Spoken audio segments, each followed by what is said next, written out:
സുഹൃത്തുക്കളെ, ഈ വീഡിയോയിൽ രാജൻ മാത്യു എന്ന് പറയുന്ന എ ടെമ്പിൾ ഓഫ് തോട്ട്സ് എന്ന യൂട്യൂബ് സംഗമത്തിൽ തുടർച്ചയായി പങ്കെടുക്കുന്ന ഒരു സുഹൃത്തിൻ്റെ പ്രതികരണത്തോട് ചില പ്രതികരണങ്ങൾ. അതായത് ഇന്ന് രാവിലെ കന്യാമറിയാമിനെ പറ്റിയുള്ള അന്ധവിശ്വാസം ഒഴിവാക്കണം എന്ന ഉദ്ദേശത്തിൽ ഏവരുമായി പങ്കിട്ട വീഡിയോയോട് അദ്ദേഹം പ്രതികരിച്ചിരിക്കുന്ന വിധം അത് നിങ്ങളുമായി പങ്കിട്ടുകൊണ്ട് അത് നമ്മുടെ കമൻറ്റ് ബോക്സിൽ പോയാൽ നിങ്ങൾക്ക് ഏവർക്കും വായിക്കാവുന്നതാണ്. എങ്കിലും അതാദ്യം ഒന്ന് വായിച്ച് അദ്ദേഹം ഉയർത്തിയ ചോദ്യങ്ങളോടുള്ള ഈ എളിയവൻ്റെ പ്രതികരണം നിങ്ങളുമായി പങ്കിടുന്നത് ഉചിതവും ആവശ്യവുമാണ് എന്നതുകൊണ്ട് ഞാൻ ആ കടമ നിർവഹിക്കുകയാണ്. രാജൻ മാത്യു ഇപ്രകാരം ഇംഗ്ലീഷിലാണ് എഴുതിയിരിക്കുന്നത്. അദ്ദേഹം നല്ല പണ്ഡിതനാണ്, ചിന്തകനാണ്. അദ്ദേഹത്തിന് ആശയങ്ങൾ വളരെ ശക്തമായും വ്യക്തമായും പ്രകടിപ്പിക്കാൻ, പ്രത്യേകിച്ച് എഴുത്തിൽ കൂടെ പ്രകടിപ്പിക്കാനുള്ള പ്രത്യേകമായ കഴിവുണ്ട്. അദ്ദേഹം ആശയങ്ങളെ കാര്യമായി എടുക്കുന്ന വ്യക്തിയാണ്. ഇതൊക്കെയും ഞാൻ അദ്ദേഹത്തിൽ വലിയ വലിയ മേന്മയുള്ള കാര്യങ്ങളായി കാണുന്നു. രണ്ടാമതായിട്ട് എനിക്ക് പറയാനുള്ളത്, ഞാൻ ഇപ്രകാരം പ്രതികരിക്കുമ്പോൾ അത് രാജൻ മാത്യുവിനോടാണെങ്കിലും ആരോടാണെങ്കിലും അവരോട് ഒരു വാഗ്വാദത്തിലേർപ്പെട്ട് അവരെ പരാജയപ്പെടുത്തണമെന്ന യാതൊരു താല്പര്യവും എനിക്കില്ല. ആരെങ്കിലും പരാജയപ്പെടണമെങ്കിൽ അത് ഞാനായിരിക്കണം. കാരണം ഏതാണ്ട് 50 വർഷങ്ങൾക്ക് മുൻപ് ഞാൻ കൺഫ്യൂഷ്യസിൻ്റെ വാക്കുകൾ പഠിക്കാൻ ശ്രമിച്ച സമയത്ത്, എല്ലാം ഒന്നും എനിക്കറിയില്ല, കുറച്ചൊക്കെ അങ്ങ് എൻ്റെ അറിവിൻ്റെ പരിധി, അതിൻ്റെ ലിമിറ്റേഷൻ എത്ര വലുതാണെന്ന് എനിക്കറിയാം. അത് ഈ രാജൻ മാത്യു എന്നോട് പറയുന്നുണ്ട്, എനിക്ക് വലിയ ബോധമൊന്നുമില്ല, അറിവൊന്നുമില്ല എന്ന് അദ്ദേഹം പറയുന്നുണ്ട്. അത് ശരിയാണ് താനും. യാതൊരു വിധത്തിലും അതിന് യാതൊരു രണ്ടഭിപ്രായം ഉണ്ടാകാൻ എൻ്റെ അറിവിൻ്റെ പരിധി എത്ര വലുതാണെന്ന് എനിക്ക് നല്ല ബോധ്യം. അപ്പോൾ കൺഫ്യൂഷ്യസ് പറഞ്ഞൊരു കാര്യം ഇങ്ങനെയാണ്: it is more blessed to be defeated than to be victorious, because the vanquished is always unhappy. നിങ്ങൾ പരാജയപ്പെടുന്നതാണ് ജയിക്കുന്നതിനേക്കാൾ നല്ലത്. കാരണം നിങ്ങളാൽ പരാജയപ്പെടുന്ന ആളുകൾ എപ്പോഴും സങ്കടത്തിലായിരിക്കും. അത് വേണ്ട, നിങ്ങൾ പരാജയപ്പെട്ടു പോവുകയില്ല. അതാണ് ഞാനും വിശ്വസിക്കുന്നത്. അതുകൊണ്ട് ഞാൻ ഇപ്രകാരം പ്രതികരിച്ച് അദ്ദേഹത്തെ കൊച്ചാക്കാനോ അദ്ദേഹത്തിൻ്റെ വാക്കുകളെ എതിർക്കാനോ ഒന്നുമല്ല. നമുക്കിത് ചിന്തിക്കാനായിട്ടുള്ളൊരു നല്ല അവസരം രാജൻ മാത്യു നൽകിയിരിക്കുന്നു. അതിനുള്ള നന്ദി കൂടെ ഞാൻ സൂചിപ്പിച്ചുകൊണ്ട് ഇനി അദ്ദേഹത്തിൻ്റെ വാക്കുകളിലേക്ക് നമുക്ക് പ്രവേശിക്കാം. ഡിയർ പ്രൊഫസർ, ഞാൻ ആദ്യം അദ്ദേഹത്തിൻ്റെ വാക്കുകൾ പൂർണ്ണമായി വായിച്ച് രണ്ടാമത്തെ വായനയിൽ നിർത്തി ചില കാര്യങ്ങളോട് പ്രതികരിക്കാം. അപ്പോൾ വ്യക്തമാണ്. Dear Professor, as I requested you many times, and within brackets he says, this is the last, please don't make your own theology based on your intellectual reasoning of the limited language and restricted learning of the Protestant traditions after Luther, the spiritual father of Hitler. But do learn what was the apostolic teachings in the early century. Biblically, you do agree that Jesus Christ is Son of God. Second question is, do you believe that Son of God, the second person of Trinity, is God? If he is of God, then when did he become so? The true church believes that the Son of God is eternal, and it is the eternal Word who took flesh at incarnation, not when he was born at his baptism, but when he was conceived in Mary's womb. So Jesus Christ, whom Mary gave birth, is the Son of God, or the Word incarnate. I am not disagreeing that the Western Church took the pendulum of Mariology or Mariolatry in some places to the extreme wrongs. But Orthodox and patristic theology is of respecting Mary and calling her Theotokos is purely part of the true faith in Christology, that Jesus is fully God and fully man. Insistence that Mary gave birth to God and that he died on the cross is part of the salvation theology. You have not understood that, but criticizing Christian theology and faith by countering some aberrations in Western world. John the Evangelist has clearly written that those who don't believe that Christ is Son of God are anti-Christ. And to say that Mary did not give birth to the Word incarnate is anti-Christ, pure and simple. You are blind and lead simple people to death by teaching that Word incarnate is God. Sad. It's because അതുകൊണ്ടാണ് അദ്ദേഹം വളരെ ശക്തമായ ഗൗരവമേറിയ ഒരു ആരോപണം ഉന്നയിച്ചത് കൊണ്ടാണ് ചില കാര്യങ്ങൾ പറയണമെന്ന് ഞാൻ തീരുമാനിച്ചത്. ഞാൻ ആരെയെങ്കിലും അങ്ങനെ വഴിതെറ്റുന്നുവെങ്കിൽ സർവശക്തനായ ദൈവം എന്നോട് ക്ഷമിക്കട്ടെ. ഇനി നമുക്ക് അദ്ദേഹത്തിൻ്റെ വാക്കുകളൊന്ന് പരിശോധിക്കാം. As I requested you many times, please don't make your own theology based on your intellectual reasoning. അപ്പോൾ ഇത് ഞാൻ മുൻപ് പറഞ്ഞിട്ടുള്ളതാണ്. തലച്ചോർ ഉപയോഗിക്കുന്നത് പാപമാണ്, അപകടമാണ്, നിഷേധികൾ മാത്രമാണ് ഇത് ചെയ്യുന്നതെന്നൊരു ധാരണ നമ്മുടെ ഇടയിലുണ്ട്. അത് ഇദ്ദേഹവും അപ്രകാരം തന്നെ വിശ്വസിക്കുന്നു എന്നുകൊണ്ടാണ് പറയുന്നത്, don't mislead people with your intellectual reasoning. Intellectual അല്ലാത്ത റീസണിങ് ആണെങ്കിൽ ഞങ്ങൾക്ക് സ്വീകാര്യമാണ്, ഇൻ്റലക്ച്വൽ പാടില്ല. പിന്നെ ലിമിറ്റഡ് ലാംഗ്വേജ്. എൻ്റെ ലാംഗ്വേജ് എത്ര ലിമിറ്റഡ് ആണെന്ന് എനിക്കറിയാം. അദ്ദേഹം പറയുന്നതിനോട് ഞാൻ 100% യോജിക്കാൻ. പക്ഷെ അതല്ല ഇവിടുത്തെ വിഷയം. ഇവിടുത്തെ വിഷയം എൻ്റെ ലാംഗ്വേജ് ചെറുതാണോ വലുതാണോ, ചുവന്നതാണോ കറുത്തതാണോ, മണമുണ്ടോ നാറ്റമാണോ, ഇതല്ല ഇവിടുത്തെ പ്രശ്നം.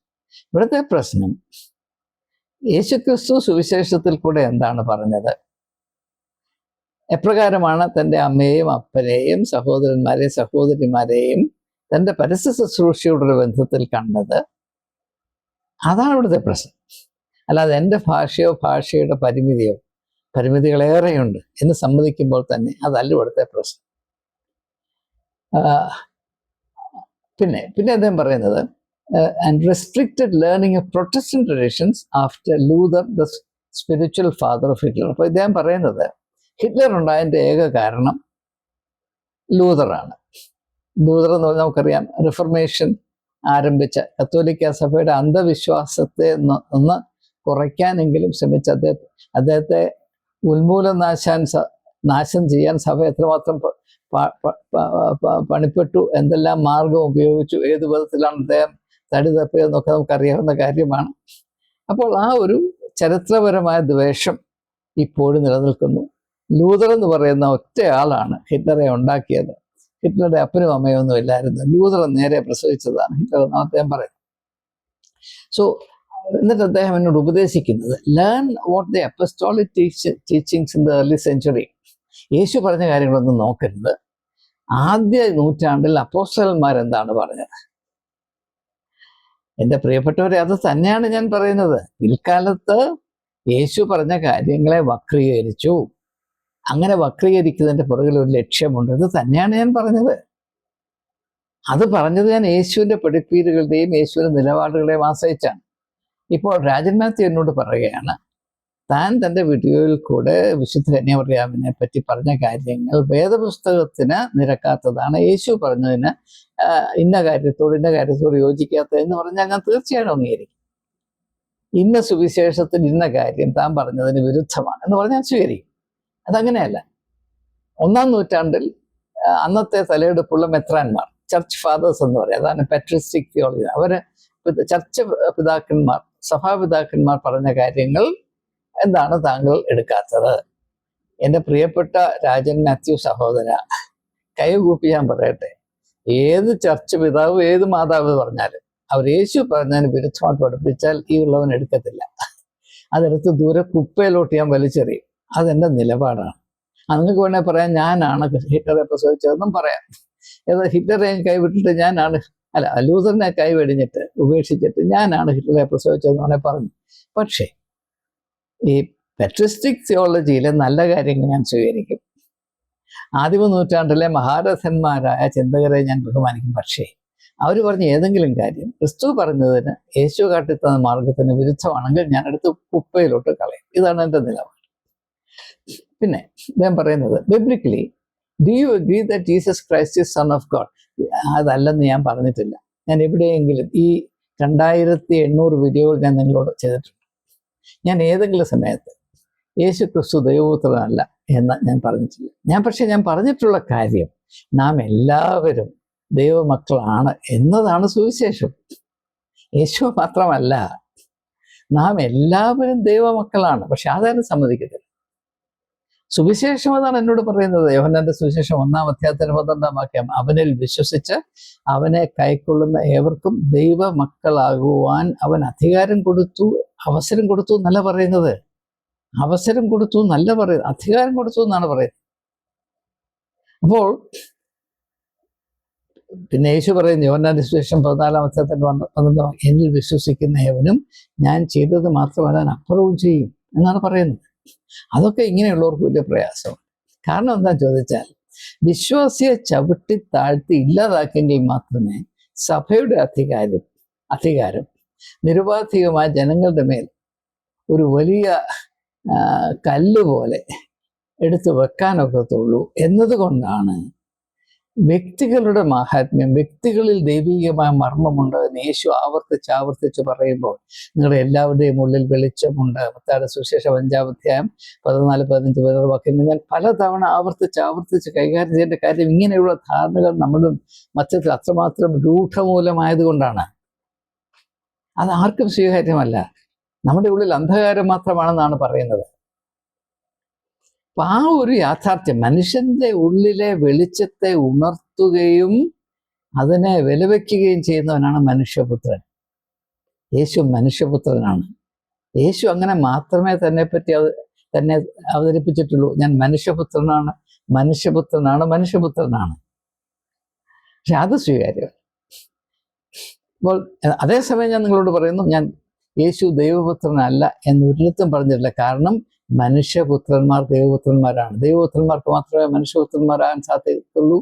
മനുഷ്യപുത്രന്മാർക്ക് മാത്രമേ ദൈവപുത്രന്മാരാകാൻ സാധിക്കുള്ളൂ. ഇപ്പോൾ ഒരു എരുമയുടെ കുഞ്ഞ് ദൈവപുത്രനാകാനൊക്കത്തില്ല. മനുഷ്യപുത്രനെ അത് സാധിക്കത്തില്ല. അതിന് വഴിയൊരുക്കുന്നതിനാണ് ദൈവപുത്രൻ. പക്ഷെ ആ ദൈവപുത്രൻ തൻ്റെ ശുശ്രൂഷ നിർവഹിക്കണമെങ്കിൽ മനുഷ്യപുത്രനായി അവതരിച്ചെങ്കിലേ സാധിക്കുള്ളൂ. അതാണ് സുവിശേഷം. ഞാനറിയുന്ന സുവിശേഷം അതാണ്. രാജൻ മാത്യുവിൻ്റെ സുവിശേഷം എന്താണെന്ന് എനിക്കറിയില്ല. അപ്പോൾ second question is, do you believe that the son of God, the second person of Trinity is God? ഇതൊന്നും ഞാൻ ഉന്നയിച്ച പ്രശ്നമല്ല. അത് ചുമ്മാ ഒരു വിവാദം ഉണ്ടാക്കേണ്ട അദ്ദേഹം പറയാം.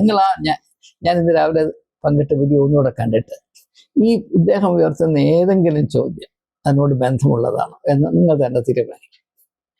പിന്നെ അദ്ദേഹം പറയുന്നത്, if he sun of God, when did he becomes? അത് കൊള്ളാം, അത് നല്ല ചോദ്യമാണ്. ഇവിടെ എനിക്ക് എല്ലാവരോടും പറയാനുള്ളത്, യേശു പരിശുദ്ധാത്മാവിനാൽ മറിയ പരിശുദ്ധാത്മാവിനാൽ ഗർഭം ധരിച്ചു. അങ്ങനെ യേശു ജനിച്ചു. ഇവിടെ ഒരു ചെറിയ ചോദ്യമുണ്ട്. ഞാൻ മനഃപൂർവ്വം ഒഴിച്ചു വെച്ചതാണ്. അദ്ദേഹം ഇങ്ങനെ ചോദിക്കുന്നതുകൊണ്ട് ഞാൻ ചോദിക്കുകയാണ്.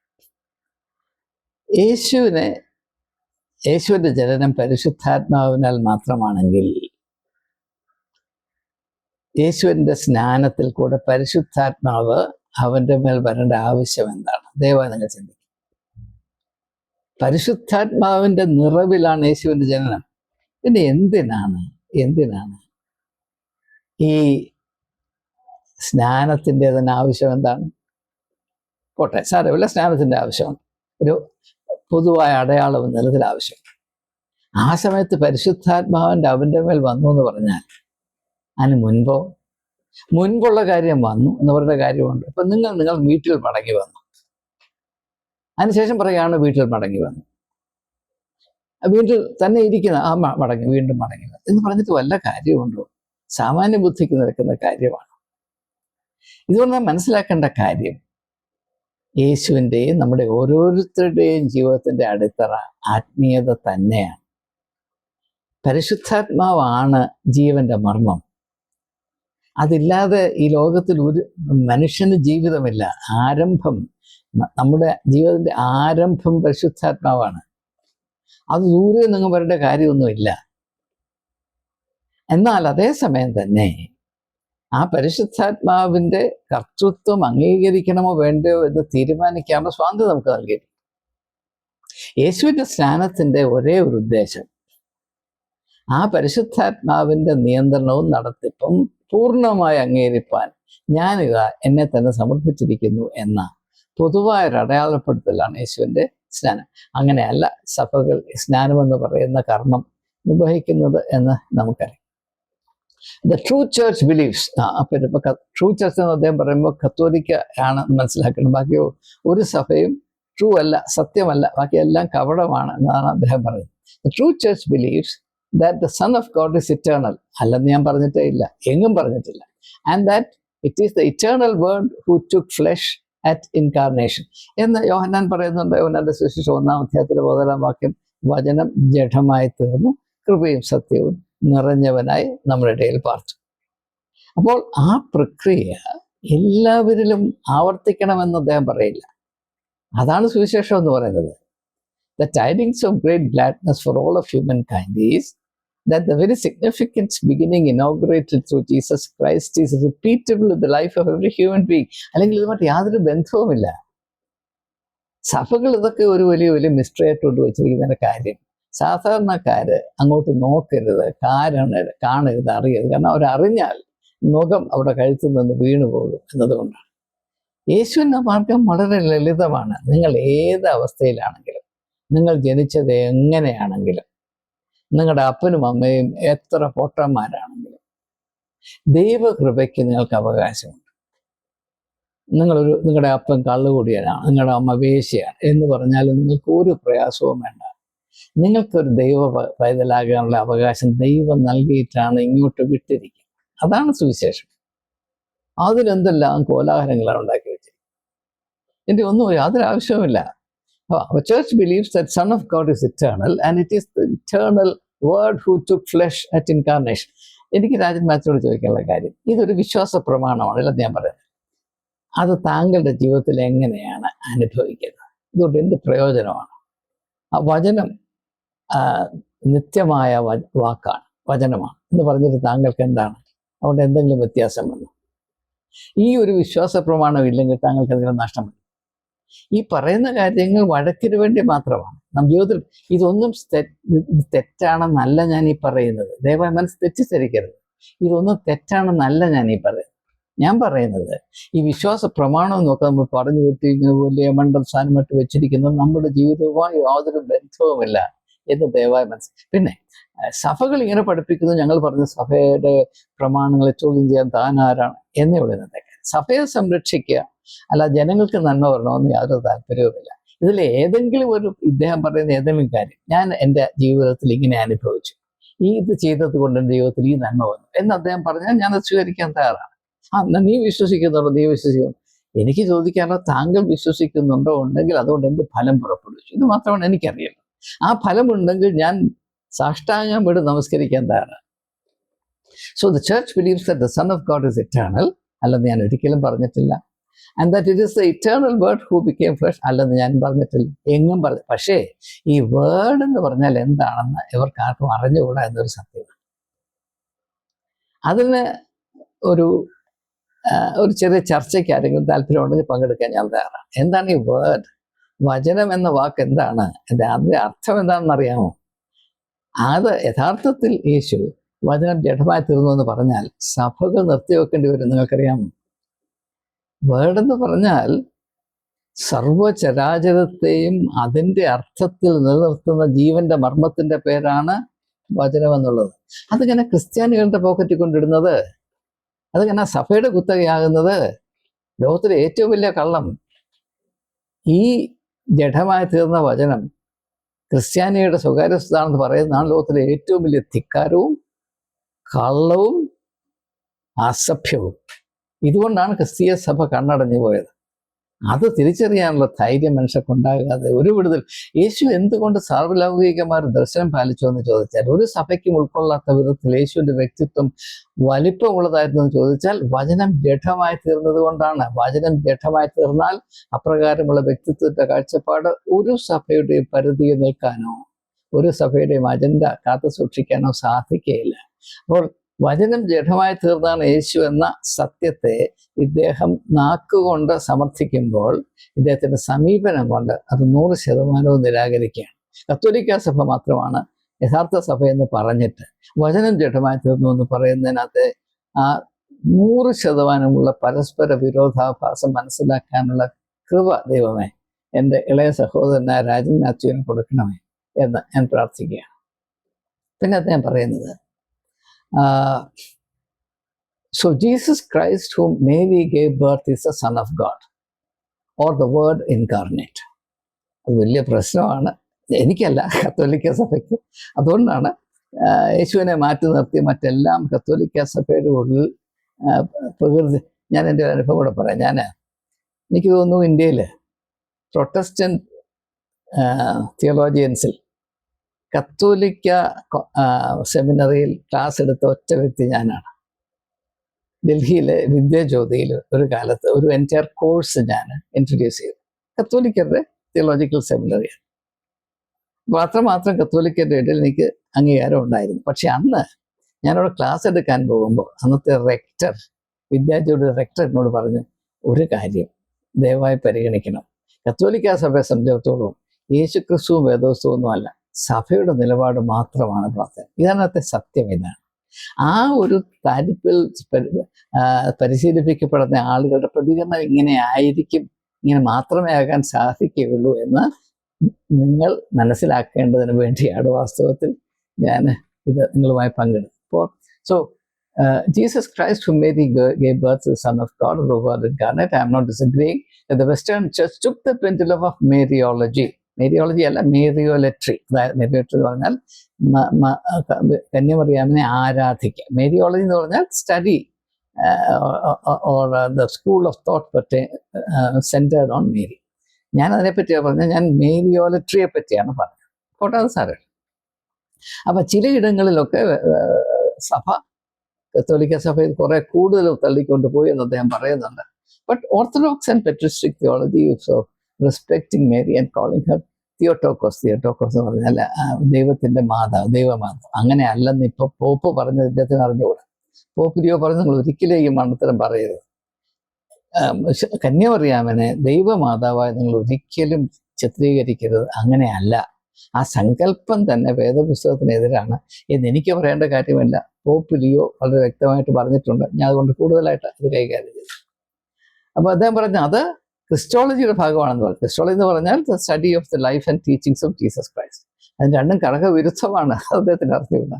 ഇത് ഞാൻ പറഞ്ഞതല്ല, പോപ്പ് ലിയോ പറഞ്ഞതാണ്. പിന്നെ ഇത് പറയുന്നത് insistence that Mary gave birth to God and that he died on the cross is part of the salvation theology. അല്ല, ഞാൻ ഇവിടെ പറഞ്ഞു, എങ്കിലും ഞാൻ പറഞ്ഞിട്ടില്ല യേശുവിനെ പ്രസവിച്ച മേരി അല്ല, ചേച്ചേമ്മയെന്ന് ഞാൻ പറഞ്ഞു. അല്ലെങ്കിൽ ഇപ്പം ഇന്ത്യൻ മിത്തോളജി ഉള്ളതുപോലെ ഇന്ന പുരുഷന്റെ വായിൽ നിന്നാണ് അല്ലെങ്കിൽ തുടയിൽ നിന്നാണ് യേശു ചാടിയത് ഞാൻ പറഞ്ഞിട്ടില്ല. മേരി തന്നെയാണ് യേശുവിനെ പ്രസവിച്ചതെന്നാണ് നാളിതുവരെ ഞാൻ വിശ്വസിച്ചിട്ടുള്ളതും പറഞ്ഞിട്ടുള്ളതും. ആ ഒരു നിലപാട് ഒരു മാറ്റം ഉണ്ടാകാൻ സാധ്യമല്ല. So Mary gave birth to God and that. അപ്പം അങ്ങനെ പറയാൻ കാര്യം, അങ്ങനെ മാത്രമേ മേരിയെ ദൈവത്തിൻ്റെ മാതാവായി ചിത്രീകരിക്കാൻ പറ്റുള്ളൂ. Mary gave birth to God, Mary gave birth to Jesus. അതാണത്തെ കാര്യം. മനുഷ്യപുത്രൻ, നിങ്ങൾ മനസ്സിലാക്കേണ്ട കാര്യം, മനുഷ്യപുത്രൻ ദൈവപുത്രനാകുന്ന പ്രക്രിയയുടെ പേരാണ് സുവിശേഷം. മനുഷ്യപുത്രൻ നാം ഓരോരുത്തരും ഈ വഴിയെ നടക്കേണ്ടവരാണ്. അതാണ് ഞാൻ തന്നെ വഴിയെന്ന് പറഞ്ഞത്. മനുഷ്യപുത്രൻ ദൈവപുത്രരായി ഉയർത്തപ്പെടുന്ന വഴിയുടെ പേരാണ് യേശുവിൻ്റെ മാർഗ്ഗം. അതറിയാൻ മേത്തവർ ഇപ്രകാരമുള്ള ജൽപ്പനങ്ങൾ, മണ്ടത്തരങ്ങൾ പറഞ്ഞുകൊണ്ട് ഒരു വിധത്തിലും മുന്നോട്ട് പോകുവാൻ താല്പര്യമില്ലാത്ത, ഒരു വിധത്തിലും പാരമ്പര്യത്തിൻ്റെ പിടിമുറുക്കത്തിൽ നിന്ന് അല്പം സ്വാതന്ത്ര്യം പ്രാപിപ്പാൻ താല്പര്യമില്ലാത്ത ജാമ്പവാന്മാർ പറഞ്ഞത് തന്നെ കുഴിയിൽ വീഴുന്നവരെ ആവർത്തിച്ചുകൊണ്ടിരിക്കാൻ താല്പര്യമുള്ളവർ ഇതിങ്ങനെ പറഞ്ഞുകൊണ്ടിരിക്കും. പിന്നെ you have not understood that by criticising Christian theology and faith by countering some aberrations in the western world. ഞാൻ തിയോളജിയെ ക്രിറ്റിസൈസ് ചെയ്യും, വിമർശിക്കും. കാരണം എവിടെയൊക്കെ തിയോളജി സുവിശേഷത്തിൽ നിന്ന് വേറിട്ട വഴി സഞ്ചരിക്കുന്നു, ആ സഞ്ചാരത്തിൽ കൂടെ മനുഷ്യരാശിക്ക് അപകടം വരുന്നു, അവിടെ മിണ്ടാതിരിക്കാൻ സാധ്യമല്ല. അത് അദ്ദേഹം പറയുന്നുണ്ട്, അബറേഷൻസ് ആണെന്നൊക്കെ അദ്ദേഹം സമ്മതിക്കുന്നു. John the evangelist has clearly written. ഇനിയുമാണ് ഏറ്റവും പ്രധാനപ്പെട്ട ഭാഗം. John the Evangelist has clearly written that those who don't believe that Christ is Son of God are Antichrist.